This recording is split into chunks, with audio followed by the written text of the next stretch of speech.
good. Hello, my friends. Welcome to Can We Help this week. Now, for a long time, before the internet, if you wanted to make yourself heard, you had to stand on a soapbox and shout. And it's clear a lot of you remember that era because we've had multiple requests to find out what happened to the speaker who stood taller than most, John Webster. Try what's right to the Catholic priest, tell me what to do. Try what's right to the Protestant clergy, tell me what to do. I don't believe in their damn God, and even if he did exist, I'd be a devil worshipper. This world will be a much better world when women are liberated to the extent of playing a full role in society, not imitating men, but being women.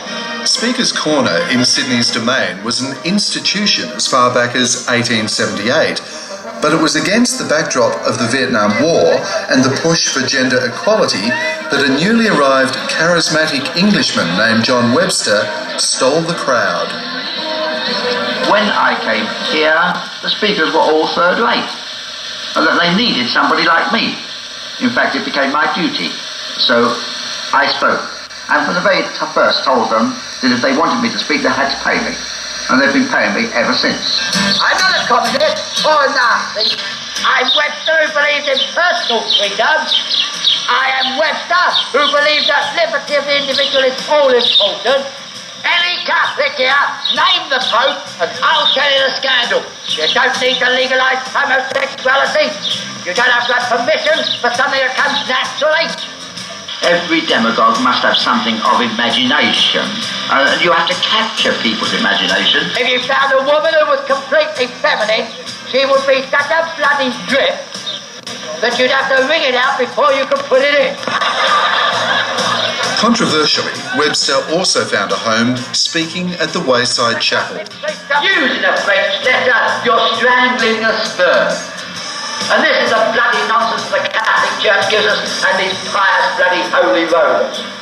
We get a lot of complaints from church people who say, you don't have Webster speaking in the theatre or the chapel, do you?